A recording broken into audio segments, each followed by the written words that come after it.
Most of my life I didn't really understand astrology. I thought it was just sun signs and moon signs and Gemini this, Capricorn that, and random personality traits that were just fun, but not that deep.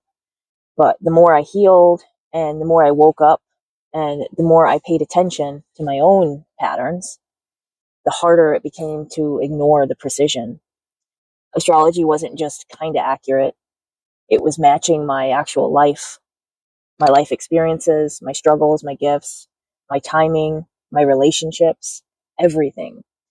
And when something clicked for me, astrology doesn't predict your life.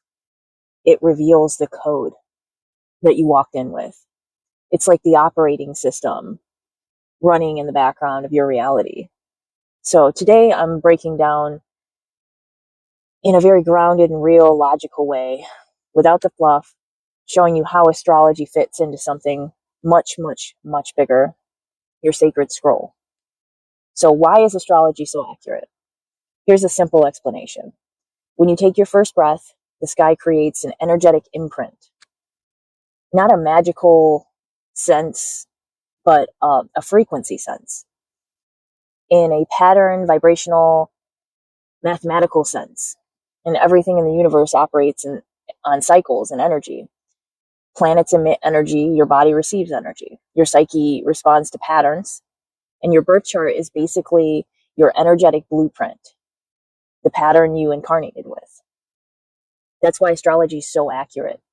It describes your emotional wiring, your communication styles, who you attract, what your triggers are, what your strengths are, your wounds, your repeating life lessons. It's not guessing, it's pattern recognition on a cosmic level. So what is a birth chart? What is a birth chart actually? Let me ground this even more. A birth chart isn't a prophecy, it's a psychological and energetic map.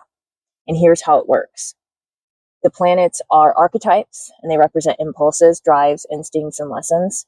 And the signs are the style of the attitude of those energies, and they shape how you express them. So the houses show you where the energy shows up in your life, in relationships, in career, identity, childhood, etc. And the aspects show you how your inner world reacts or interacts with your internal tension, your talents, your gifts. It's not random. It's not vague. It's incredibly specific. And when you know how to read it, most people feel very seen. I know I did. And when you read their chart, they feel seen because it's literally mapping out the patterns they've lived their entire life. So astrology is just one part of the scroll. This is where I bring in the deeper layer. So astrology is powerful, but it's not the whole story.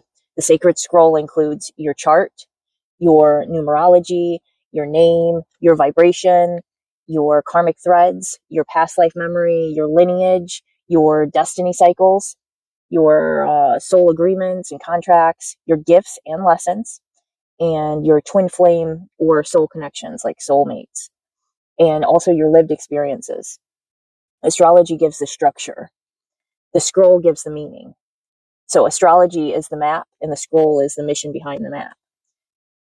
You're not bound to this chart. You're informed by it. You still have free will. You still shape your own path. The chart is just the framework, and your scroll is the story you were born to tell. So how does astrology fit into the matrix code?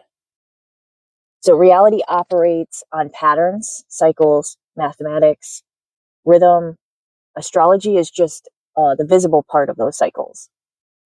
It's like checking the emotional or psychological weather. And when certain planets move or align, certain themes get activated. And not because they force anything, but because they highlight patterns already inside of you. And when you understand your chart, you stop moving blindly. You stop repeating karmic loops, unconscious patterns. You start to recognize, oh, this isn't random. This is a cycle. This is timing. This is a pattern. I can work with this instead of fighting against it. Like you realize you keep repeating the same patterns over and over again. That's a karmic loop. So astrology doesn't just take away your power. It helps you use your power. It's not superstition. It's strategy, and it's an ancient strategy. So this is about remembering yourself. And at the end of the day, astrology works because you and the universe are made of it and made of the same thing. It's the code of the universe, the code of the matrix. You're not separate from the code. You're part of it. And your chart isn't telling you who you should be. It's reminding you of who you already are and what you came here to do, your mission. And that's why it feels like home. You're learning something new. You're remembering something very ancient. So if you're listening to this and you're thinking, damn, I want to know my code, my pattern, my purpose, why my life has unfolded the way it has, well, then my scroll readings are for you. And that's where we'll go deeper into this, because astrology is just one layer. The scroll reading looks at the full blueprint. And in the scroll reading, I break down your astrology, your numerology, your name codes, your karmic cycles, your soul contracts, your past life themes, your gifts and blocks, your mission, and your deeper meaning behind your relationships and patterns. I'm not telling you who you are, but I'm translating what life has been trying to tell you for many, many years. And people usually say that this explains everything. I finally feel seen. That's how I felt when I got my scroll. It's very deep, profound, ancient science. And I'd be happy to help you uncover your scroll. So links down in the description. If you're on Instagram, go into my bio, or just comment scroll, and I will send you a link to schedule a free call. And yeah, so thank you for listening. I hope this helped, and see you on the next one.